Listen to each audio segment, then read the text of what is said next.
CPI CPM పార్టీలు బలపరుస్తున్న Congress party అభ్యర్థిగా రఘురామిరెడ్డి అనే నేను పోటీ చేస్తున్నాను. జిల్లా కాంగ్రెస్ పార్టీ, తెలంగాణ రాష్ట్ర కాంగ్రెస్ పార్టీ ఏఐసిసిల అభ్యర్థిగా నిర్ణయం మేరకు వామపక్షాల ఐక్య సంఘటనతో నేను పోటీ చేస్తున్నాను. ఖమ్మం పార్లమెంటరీ నియోజకవర్గంలో కాంగ్రెస్ పార్టీ నిరంతరం ప్రజలకు చేస్తున్న సేవలకు గాను ఉమ్మడి ఖమ్మం జిల్లాలోని శాసనసభ స్థానాలతో పాటుగా పార్లమెంటరీ నియోజకవర్గంలో అత్యధిక సార్లు ప్రజల విశ్వాసంతో పట్టుదలతో కృషి చేస్తూ గెలిపిస్తూ వస్తున్నారు. నేడు దేశంలో పరిపాలిస్తున్న బీజేపీ ప్రజలను తప్పుదోవ పట్టిస్తుంది.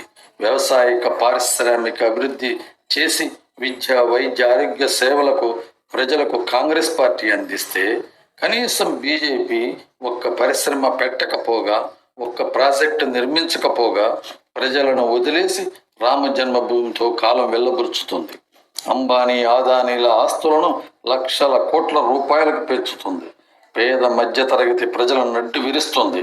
రైతుల ఆందోళనను అసలు పట్టించుకొనకపోవడం, మహిళలపై అత్యాచారాలు, మణిపూర్ సంఘటన దేశానికి మాయన మచ్చగా మిగిలింది. నిరుద్యోగులకు ఉపాధి అవకాశాలు లేక దిక్కుచోచని స్థితిలో ఉన్నారు. విద్యా రంగంలో దుష్పరిణామాలు రానున్న రోజుల్లో రాబోతున్నాయి.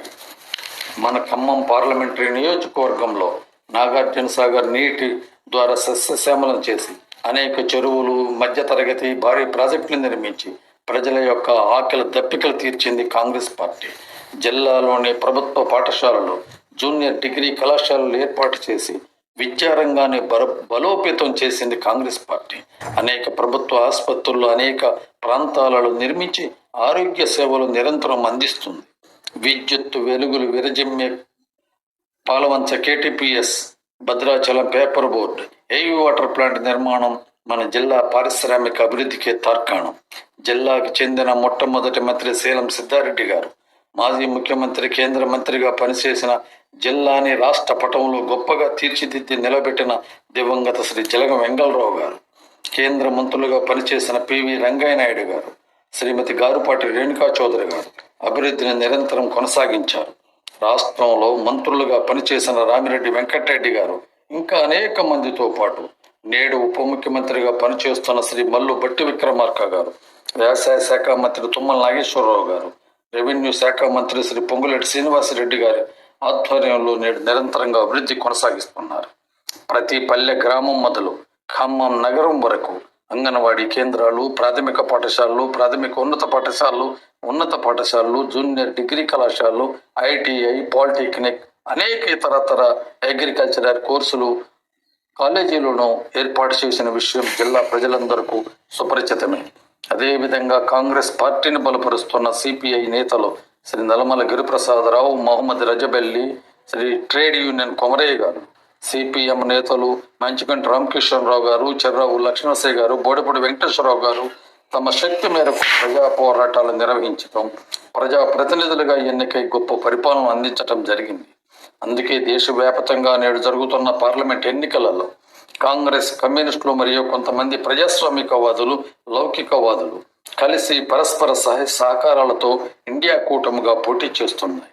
శ్రీ రాహుల్ గాంధీ, సోనియా గాంధీ, మల్లికార్జున్ ఖర్గేల నాయకత్వంలో రాష్ట్ర ముఖ్యమంత్రి శ్రీ రేవంత్ రెడ్డి గారి ఆధ్వర్యంలో ఖమ్మం పార్లమెంటు నియోజకవర్గ అభ్యర్థిగా నన్ను ఎంపిక చేసి నిలబెట్టినారు. రాష్ట్రంలో కాంగ్రెస్ పార్టీ అధికారంలో 6 గ్యారంటీలను కొన్నింటిని ప్రస్తుతానికి అమలు చేస్తూ బస్ ఉచిత ప్రయాణం మహిళలకు, అదేవిధంగా విద్యుత్ జీరో బిల్లులు ఉన్నటువంటి వాళ్ళకి అమలు చేయటం, ఇంకా కొన్ని చేస్తున్నారు.